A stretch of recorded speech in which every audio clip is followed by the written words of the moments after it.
গল্পটা ছিল এমন বিশ্ব সেরা ডাক্তার যিনি একজন বাড়ির কাজের মেয়ে প্রেমে পড়েন। তাও শুধু প্রেম নয়, সেই মেয়ের জন্য তিনি নিজের জীবনও দিয়ে দিতে প্রস্তুত ছিলেন। তবে আফসোস ছিল মেয়েটিকে বাঁচাতে পারল না ডক্টর। মেয়েটির মাথায় ছিল ব্রেন টিউমার। ভালোবাসার মানুষটিকে পাওয়ার আগেই হারিয়ে ফেলার ভয় কি ছিল এই গল্পে, চলুন সম্পূর্ণ গল্পটা আপনাদের সামনে তুলে ধরি।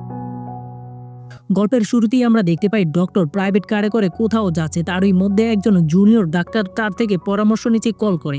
এর পরপরই আমরা দেখতে পাই সেই কাজের মেয়েটিকে, যিনি নিজের পছন্দ মতো ডক্টরের বাসায় কাজ করছিল। কিন্তু ডাক্তারও জানতো না কে কাজ করে তার বাসায়, আর ডাক্তারের জানার ইচ্ছেও ছিল না। ঘটনাক্রমে তাদের পরিচয়।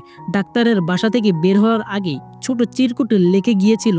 সেখানে লেখা ছিল, দেশের বাইরে গেলাম, ফিরবো 3 দিন পর এবং আমার সকল কাজগুলো করে ফেলবে।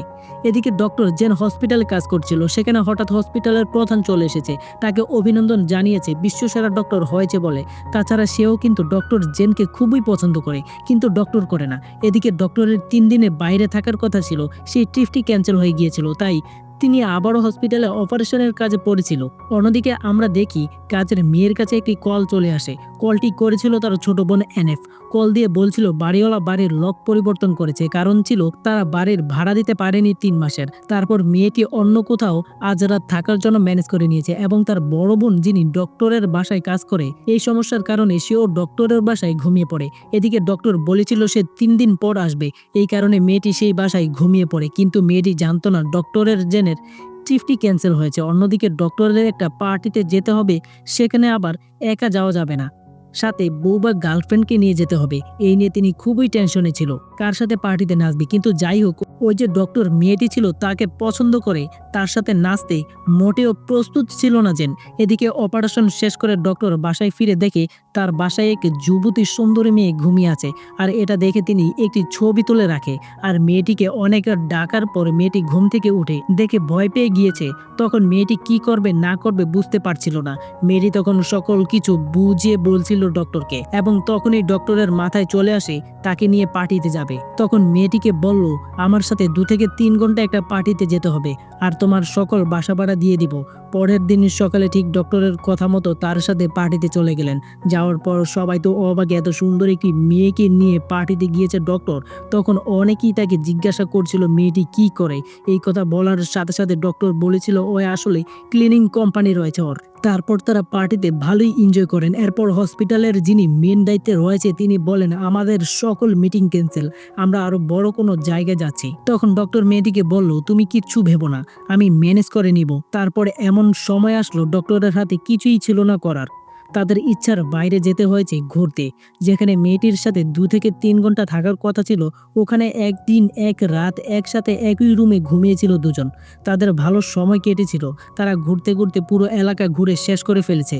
এরই মধ্যে ছেলেটি বলল, তুমি কোনো ছবি তোলোনি কেন? মেয়েটি বলল, আমি ছবি তুলি না কারণ আমাদের সুন্দর সময়গুলো উপভোগ করতে চাই। ছবি তুললে সে সময়টা নষ্ট হয়ে যাবে। তখন ডক্টর বলল, একটা ছবি তুলো। তারপর সে একটা ছবি তুললো ডক্টরের মোবাইলে। তারপর তারা ক্লান্ত হয়ে বাসায় ফিরে এক বেডেই ঘুমিয়ে পড়েন। সকালবেলা ঘুম থেকে উঠে আবারও নাস্তা টেবিলে তাদের কথা হচ্ছিল। তখন মেয়েটিকে মুরব্বির স্ত্রী বলল, আমার বন্ধুর হসপিটালে ক্লিনিং এর বিষয়ে ওর সাথে কথা বলো, তোমার টিম দিয়ে ওদের সাথে কাজের ব্যবসা সেরে ফেলো। তখন মেয়েটি সত্যি কথা বলে দেন। মেয়েটি বলছিল, আসলে আমার কোনো ব্যবসা নেই, আমি ডক্টরের বাসায় কাজ করি। আর এটা বলেই মেয়েটি চলে আসেন। মেয়েটি রুমে চলে আসে, তার পিছনে ডক্টরও চলে আসে রুমে। মেয়েটি বলল, আই এম সরি ডক্টর, আমি মিথ্যা বলতে পারি না, তাই বলে দিয়েছি, ভেবেছিলাম সব ঠিকঠাক থাকবে। তখন ডক্টর বলল, আসলে আমিই সরি, কারণ তোমাকে 2 থেকে 3 ঘন্টা থাকার কথা ছিল, সেখানে এসে দেখি 2 দিন হয়ে গেল।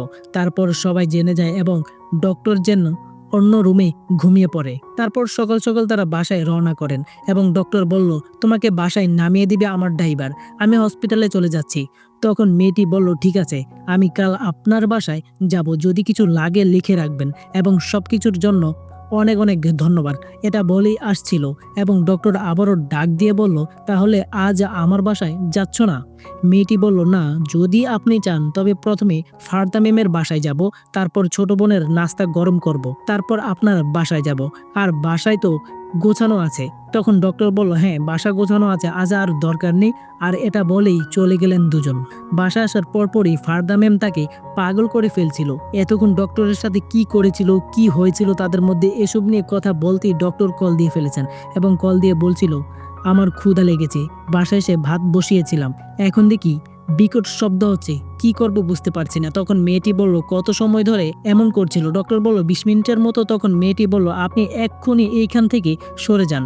এই কথার সাথে সাথে প্রেসার কুকারটি ব্লাস্ট হয় এবং সাথে সাথেই মেয়েটির বাসায় আসতে বলেন ডক্টর, আর মেয়েটিও চলে আসতো। তারপর মেয়েটি বলল, আপনি বসেন, আমি পরিষ্কার করে দিচ্ছি। কিন্তু ডাক্তার বলল, সমস্যা নেই, আমিও করি, দুজন কাজ করলে তাড়াতাড়ি শেষ হবে। আর তখনই দুজনে কাজ করতে করতে একজন আরেকজনের কাছাকাছি চলে আসে। এতটাই কাছাকাছি হয়ে গিয়েছিল সেখানে তারা ইন্টিমেট হয়। সকালবেলা ডক্টর ঘুম থেকে উঠেই অপারেশনে চলে যান এবং মেয়েটি ঘুম থেকে উঠে তাকে কোথাও খুঁজে পায়নি। ডক্টর অপারেশন থিয়েটারে গিয়ে সবার সাথে বাজি ব্যবহার করেন এবং তিনি একা একা বসে বসে মেয়েটির ছবি দেখছিল। তখন পিছন থেকে আরেক ডক্টর এসেই বললেন, মেয়েটি সত্যিই খুব সুন্দরী, মেয়েটিকে কষ্ট দিও না, সেদিন পার্টিতে দেখে আমিও প্রেমে পড়েছিলাম। তারপর আমরা দেখতে পাই ডক্টর বাসায় ল্যাপটপে কাজ করছিল। তখন হসপিটাল থেকে সেই মেয়েটি আসে যে কিনা ডক্টরকে পছন্দ করে, সাথে ড্রিঙ্ক নিয়ে আসেন।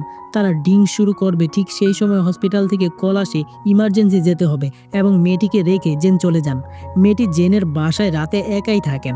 সকালে কাজের মেয়েটি আসলেই তার সাথে দেখা হয়, আর এটা দেখে কাজের মেয়েটি খুব কষ্ট পান। শুধু কষ্ট না, হসপিটালে থাকা সেই মেয়েটি বাসায় এসে যাওয়ার সময় একটি চিরকুটে লিখে যান, সাথে নাইটি সহ কিছু জিনিস রেখে গিয়েছিলেন।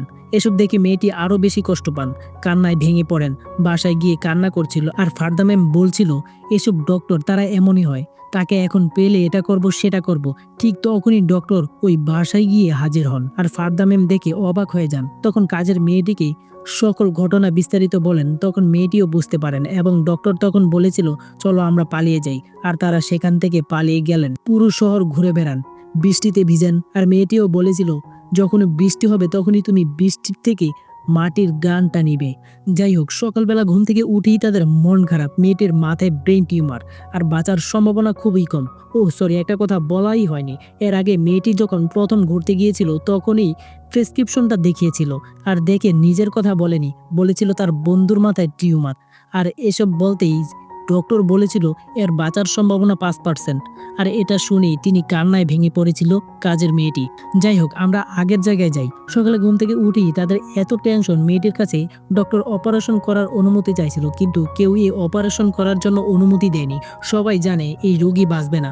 অপারেশন করলেও তারপরেও নিজের মনকে বোঝাতে পারেনি। অনেক কান্নাকাটির পর অপারেশনের জন্য তৈরি করেন। এদিকে তার বোন জানতো না যে জেনিফের মাথায় ব্রেন টিউমার, বোনের পড়াশোনার ক্ষতি হবে বলে এই কথা গোপন রেখেছিল জেনিফ। যাই হোক, ব্রেন টিউমারে অপারেশন রুমে নিয়ে গিয়েছিল, যেখানে প্রায় 7 থেকে 8 ঘন্টা অপারেশন করেন। এরই মধ্যে কতবার মৃত্যু পাঞ্জায় লড়েছিল মেয়েটি। ডক্টর কান্নাকাটি শুরু করেছিলেন, যতই হোক নিজের প্রিয় মানুষটিকে নিজের হাতে কেউ মারতে পারবে না। 7 থেকে 8 ঘন্টা অপারেশনের পর মেয়েটি বেঁচে গিয়েছিল। তারপর আমরা দেখি 3 মাস পর ফিরে আসলো। ডক্টর বাসায় জেনিফকে রেখে বাজার করতে গিয়েছিল। আকাশে বৃষ্টি নামলো আর সেই কাজের মেয়েটি খোলা আকাশের নিচে বৃষ্টির সাথে মৃত্যুর শয্যায় শুয়ে পড়েন। আর এইভাবেই নিজের ভালোবাসার সমাপ্তি ঘটে এই ভালোবাসার গল্পে। ধন্যবাদ সবাইকে এতক্ষণ কষ্ট করে সম্পূর্ণ গল্পটি শোনার জন্য, এবং কমেন্ট করে জানিয়ে দিবেন কেমন ছিল গল্পটি। ধন্যবাদ সবাইকে।